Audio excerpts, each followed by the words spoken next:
You know, one of the things my big brother David Hightower hit me with one time, I was talking to my brother. He said, "Hey, B, folks will be so in love with the lie that you literally got to fight them to get them to accept the truth."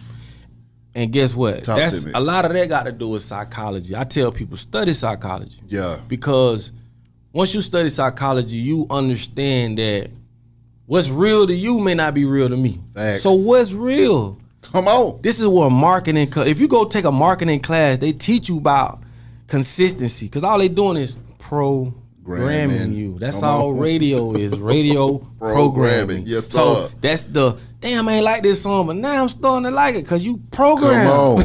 You hear it in your head, the radio ain't even on. Exactly. So when you beat something in somebody's head so long, the lie becomes the truth. Yeah. You know, and it's called cognitive dissonance. It's just Facts. your brain develop a truth about something that you've been told over and over and over and over again. So when somebody come with something other than that, they like, your brain like, hold on. Can't process They say, it. I can't, yeah. So you get that unfamiliar, you know, feeling. That's why I tell people, get comfortable with being uncomfortable. Exactly. At what point was it that you felt comfortable with being uncomfortable, and what was that tipping point for you, Duck?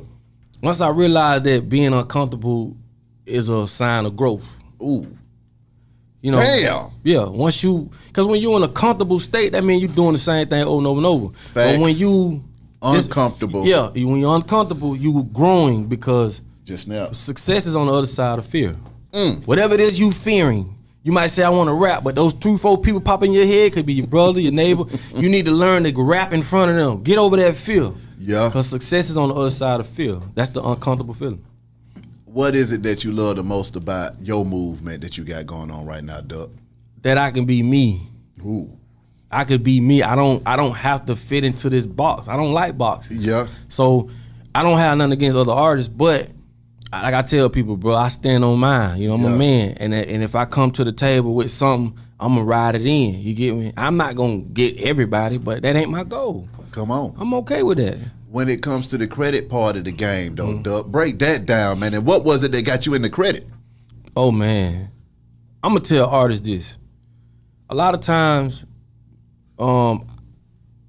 music go from being a hobby to a, nigga, I got to make some money. Yeah.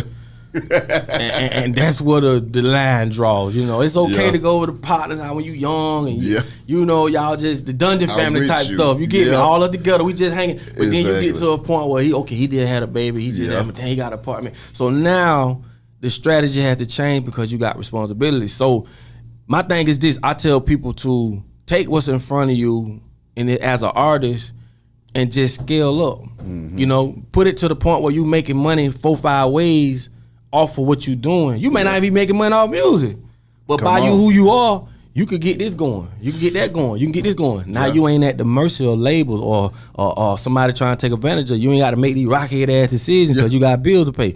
Nah, bro, we got this moving, that moving, that moving. So the music just, the longer y'all wait, the more it's gonna take. Helping to clear folks' debt, though, man. What is that like? Because, I mean, a lot of folks find themselves in debt and they can't move forward because they can't even borrow money. They ain't got the money, can't borrow the money, and now they in debt looking crazy. I'm going to tell you this, though, before I even answer that. Yeah. If you look at the digital marketing companies for music today, now they starting to put their artists or their clients in position to get loans through credit. Yeah. What that tell you? See, we look at credit like, oh, this, you broke. We got the wrong perception. See, we was playing hide and go seek when we was small, and other kids, you know what I'm talking about, they were playing Monopoly. Yeah. They were playing cash flow. They was setting their kids up for financial literacy as a jit. Listen, I saw where a community of them, people was hosting game nights with their kids throughout the community, because a community is different from a neighborhood. We're going to get into that in a second. But in that community, their kids used to have game night, like they going against each other. And it was beneficial for the kids as they got older, because now they know how to manage money. Exactly. We don't know how to manage no money. How many of us hit the lottery and went broke? Quick as hell. Played football, went broke. Come on. Because you make money off debt. Yeah. We was taught debt was the bad thing. Hell no. Debt is how the rich get rich. Spending other folks' money.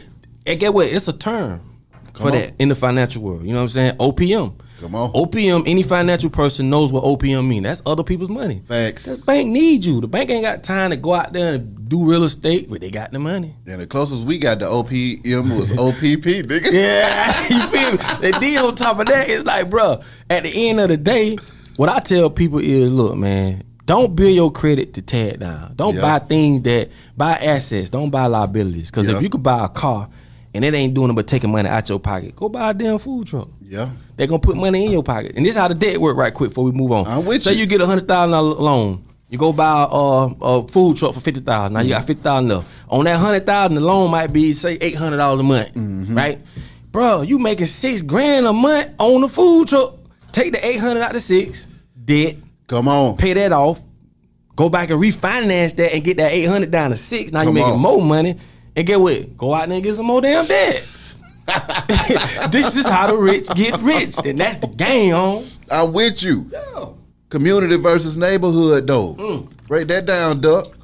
A community is just like the word commute. It's together. People moving on one accord. A community is people that's doing the same thing that's related to each other, like a community. That's right. A neighborhood is just a neighborhood. You got neighbors, y'all don't know each other, I don't know you. So when you look at a neighborhood, it's no togetherness. It's all, divide and conquer the council. Yeah. So when you got communities, meaning everybody in this community is having, meetings and doing this and doing, we moving as a unit, as a tribe. That's a big difference. Because a lot of time in our neighborhood, we don't even want to talk to our neighbors. Yeah. We don't want, and they don't understand, it really hurts us. Yeah. Because if your neighbor doing something, got a business, and you got a business, and it's like, y'all can come together on this, and then here, and then next thing you know, like we building a whole tower of CEOs. So right now, we got 20, 30, close to 30 people. I'm talking about top people, though. Yeah. Not know anybody. People done filter through, so it's like, you coming to this hill, we got. You want to do real estate? I got somebody got you. Yeah. You want to get into this? I got somebody gonna walk you through the whole process, that's the benefit of it. Just bringing people together. Talk to me about your system and your formula that you got going on over there right now. Break that down. Yeah. This is my goal. My goal is to, because like I say, when you go to the city commission meetings, you get grants from the city. They take you through all this BS because they're not gonna fund you to overthrow them. Yeah. That don't make sense. Yeah. So what I'm telling people is, if you dealing with anything dealing with the system, you're not gonna win. Yeah. It ain't designed for you to win. Let's just be real. Yeah. Call a spade a spade. My thing is this. We get it to where we want 1,000, and I just say this. We want 1,000 people a month put up $10, right? That's $100,000 a month to change our situation for our kids. $10. $10. This is what the church supposed to be doing. Come on. But it ain't happening. So you get me? When you get them 10,000 folks to come with that 100, man, what is that like being able to do that group economics? I know that's gonna be water. It's like, I know it's gonna be, a little static. Yeah. But we have to develop a system to where if you want to contribute $10 to your neighborhood becoming better than what it is, then okay, we have certain things set up to say we could put this money towards this, and we go on a collective vote. Yeah, all of it's positive, so whatever come out of it is good. Yeah, but the whole key is to teach our kids how to be manable, teach them how to do business, teach them how to do credit. Yeah. You got doctors 16 years old in other countries. You know what I'm saying? You don't need to go to no school no 9 years. Everything in America is set up for profit, bro. Yeah. Everything. And anything that's attached to a certificate is basically you asking for permission. You need a certificate to get married, you need a certificate. You basically asking the United States, which is a corporation. Facts. People don't understand that. The United States of America is a corporation like McDonald's, Burger King, just a company. Yeah. That's all it is. And you asking them permission to get married because you merging as one company. Exactly. That's all it is. So I just want to be able to get there and to teach teach them how to grow food, teach them how, we at an age now we know what works and don't work. Yeah. So we can teach our kids with $100,000 a month. Yeah. We could definitely set up a program, a curriculums to really grow the best out of our neighborhood. Exactly. And show them, bro, this is what it is. Because that what they said, it ain't what it was. And change it all up. Now, the digital side of things though, Duck, because you went out there and mastered that as well, man. Talk about, monetizing yourself and then using social media to grow that platform without having to go the old school route of hand-to-hand combat out here in guerrilla market. Because I came in an era where we had the hand-to-hand combat, but I understand the switch. Yeah. I'm not, you either on one side of the fence, you're a consumer or you're a business. Yeah. I understood the business end. Social media was created for data. Facts. That's all it was. So once I understood that, I implemented that into what I'm doing. Like I tell people, before you go out and go to a city and spend $3 grand on sniping it up, all this and that, bro, you could take $3 grand, put it online, and you'll get way more people. You'll be able to control it, and you will be able to see what your audience is, so you know who to target in other cities. Well, see, I got to hit you with this though, Duck. When you say put that $3 grand online, it's difficult for folks to really do that because they don't know if they look at on the internet like the Wiz, man. Right, I got you. Who is this person I'm giving this money to? Is it really somebody watching what I got going on? Or is this algorithm really picking up my content and sharing it with everybody? Right. How do you convince people to understand that if you do invest into your digital platform, it'll actually grow?